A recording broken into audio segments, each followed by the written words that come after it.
রবীন্দ্রনাথ ঠাকুরের যে উপন্যাসগুলো আছে সেই উপন্যাসগুলো আপনি শুধু দুইটা লাইন মনে রাখবেন। দুইটা লাইন মনে রাখলে আপনি রবীন্দ্র উপন্যাস খুব সুন্দরভাবে পরীক্ষায় অ্যান্সার করতে পারবেন।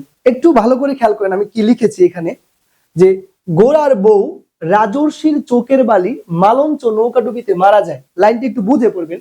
গোরার যে বউ তার নাম হচ্ছে রাজর্ষি, তার চোখের বালি সে একদম চোখে দেখতে পারে না, তার নাম হচ্ছে মালঞ্চ, সে নৌকাডুবিতে মারা গিয়েছে। অপরদিকে এই যে চতুর দুই বোন, তারা দুই বোন গড়ে বসে যোগাযোগ উপন্যাসের শেষের 4 অধ্যায় পড়ে। খুব সহজেই মনে রাখতে পারবেন। এবার আমরা দেখব এইখানে কি কি উপন্যাস আছে। সমস্ত উপন্যাস এখানে আছে, একটু ভালো করে খেয়াল করেন। প্রথমে আমি লিখেছি গোরা, সম্পূর্ণ নাম হিসেবে আমি লিখেছি এখানে গোরা। বউ আমি লিখেছি বউ, এখানে আপনাকে মনে রাখতে হবে বউ ঠাকুরানীর হাট।